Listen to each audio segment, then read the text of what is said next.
والے دن آئندہ جمعے کو 3 بجے انشاءاللہ العزیز تمام جماعتوں تمام لوگوں کے اتفاقیہ اعلامیہ سے ایک ریلی کا انعقاد کیا گیا ہے، اور حضرت ڈاکٹر صاحب سے میں مؤدبانہ گزارش کرنا چاہوں گا، آپ نے حکم دے دیا ہے یہ ریلی نہیں ہوگی، ریلا ہوگا۔ حضرات اکابر ملت، ہم نے یکم محرم کو جلوس نکالا اور تحت نگاہ لوگ نظر نہیں آ رہے تھے، وہ ہم نے صرف اکیلے بنے رہا۔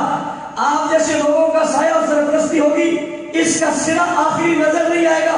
اور کچھ لوگوں کے خیال میں یہ بھی ہے کہ اہل تشیع کی تعداد پاکستان میں بہت زیادہ ہے، انہیں ہم بتائیں گے تعداد زیادہ نہیں ہے، تم نے صرف جلوسوں میں دیکھے۔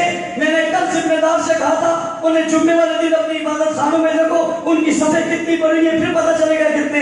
گھنٹہ پہلے یہاں، 2 گھنٹے وہاں، 6 گھنٹے بعد وہاں، 11 کو یہاں، 9 کو وہاں، اس کا تو پوری کراچی سے جمع ہو جائے تو کوئی مسئلہ ہی نہیں ہے۔ یہ تو ہم چھوٹے چھوٹے بچوں کو بھیجیں وہ بھی ان سے زیادہ ہو جائے، یہ کوئی بات نہیں ہے۔ ہم بتائیں گے کہ اس شہر میں تعداد کتنی ہے۔ اور ساتھ ساتھ بریلوی مکتب فکر کے حضرت مولانا مفتی منیب الرحمان صاحب نے بھی ہفتے والے دن ایک احتجاجی کا اعلان کیا ہے، وہ بھی کل کو یوم عظمت صحابہ کے طور پہ اس جمعے والے دن صحابہ کی عظمت کو منا رہے ہیں، اور ہفتے والے دن ان کی بھی ریلی ہے۔ ہم ان کے سارے پروگراموں کی تائید کرتے ہیں۔ اسی طرح ہمارے اہل حدیث دوستوں نے کل بہت بڑا اجتماع کیا، اپنے علماء کو بلایا، انہوں نے بھی اس عنوان سے جتنے فیصلے کیے ہم ان کی بھی تائید کرتے ہیں۔ ہماری کوشش ہوگی آنے والے وقتوں میں ہم سب مل کر مشترکہ طور پہ ان کے ساتھ چلیں اور ان کے ایک ہو کر انہیں جواب دیں۔ یہ ابو بکر، عمر، عثمان، علی، حسن، حسین، معاویہ، ابو سفیان رضوان اللہ علیہ اجمعین کا ملک ہے، جہاں اب گستاخی نہیں چلے گی۔ آخری بات حضرات سے کہ بعض لوگ یہ کہتے ہیں جی وہ ایک معتدل ہے، وہ جی فلاں معتدل ہے، چلو اس کو لے آؤ، وہ فلاں معتدل ہے اس کو لے آؤ۔ ہم نے جو ویڈیوز دکھائے ہیں یہ ان کے عام لوگوں کے نہیں ہیں۔ ساجد نقوی ہاتھ کھڑا کر کے کہہ رہا ہے میں خلافت کا منکر ہوں، اس سے بڑا بھی کوئی معتدل ہوگا؟ یہ ان کا سب سے بڑا معتدل آدمی ہے، وہ سب ایک پلیٹ فارم پہ، ان کی پریس کانفرنس کے بعد کوئی ایک بات بھی نہیں ہے۔ لہٰذا آج کا اجلاس مطالبہ کر رہا ہے، ڈاکٹر صاحب کہیں گے وہ یہ کہ FIR میں شکے داخل کی جائیں، دفعات جس کے اندر دہشت گردی کی شکے ہو، ان لوگوں کو گرفتار کیا جائے، ایسے جلوس جس میں گستاخی ہوئی ہے ان کے پرمٹ کو منسوخ کیا جائے، مساجد مدارس کے سامنے سے نکلنے والے جلوسوں کے راستے تبدیل کیے جائیں۔ اور ہماری تجویز ہے کوئی بہت بڑا کراچی کے باہر ایک بہت بڑا گراؤنڈ انہیں دے دیا جائے، ہم حمایت کرتے ہیں وہاں جو کریں، لیکن ہمارے روڈوں اور چوکوں چوراہوں پر جو کچھ ہوتا ہے یہ برداشت نہیں ہے۔ میں ایک بار پھر تمام حضرات دیوبندی، بریلوی، اکابر، دانشور، محققین تمام کا مشہور ہوں، سب سے زیادہ حضرت ڈاکٹر صاحب کا جنہیں اتنی دیر سے یہاں بیٹھے ہوئے ہیں، اپنے تمام کام چھوڑ کے اللہ تعالیٰ نے جزائے خیر دے۔ قاری عثمان صاحب، ڈاکٹر صاحب اور جامعہ دارالعلوم کراچی والے جنہیں تو مسجد مولانا گورنر صاحب، مولانا عبداللہ شاہ مدر صاحب یہاں تشریف لے بیماری کے باوجود، ان سب کا شکریہ۔ اللہ تعالیٰ سب کو ایک ساتھ متحد اور متفق رہ کر اس سلسلے میں آگے چلنے کی توفیق عطا فرمائے۔ عابد احمد علی صاحب۔ لاہور کے اندر اس سے پہلے ایک اجتماع ہوا تھا مرکزی قائدین کا، جس میں میں بھی شریک تھا۔ اس میں JUP کے مرکزی جنرل سیکرٹری تھے قاری زوار بہادر صاحب، انہوں نے تقریر میں یہ اعلان کیا تھا کہ جب جو پنجاب میں گستاخی کی ہے تشہیر ہے، جب تک یہ معافی نہیں مانگتے تو ان کے جلوس ہم یکم محرم سے نہیں نکلنے دیں گے انشاءاللہ۔ ان کو یکم محرم سے پہلے گرفتار کر لیا اور دہشت گردی کا مقدمہ بنایا۔ یہ اجتماع مطالبہ کرے کہ وہ کیس واپس کرے، ان کو رہا کیا جائے قاری زوار بہادر صاحب۔ اس پر ایک اور بات، ایک شخص نے اس لعنت کرنے والوں کو ملعون کہا، اس کے خلاف FIR کاٹ دی ہے، ہم اس کی شدید مذمت کرتے ہیں۔ قاری ڈاکٹر صاحب نے جو ان پر جو گرفتاریاں کی اس کی مذمت کرتے ہیں، اور تمام اہل سنت میں جہاں بھی تکلیف ہوگی ہم ان کے ساتھ برابر کے شریک ہوں گے۔ جزاکم اللہ خیر، السلام علیکم۔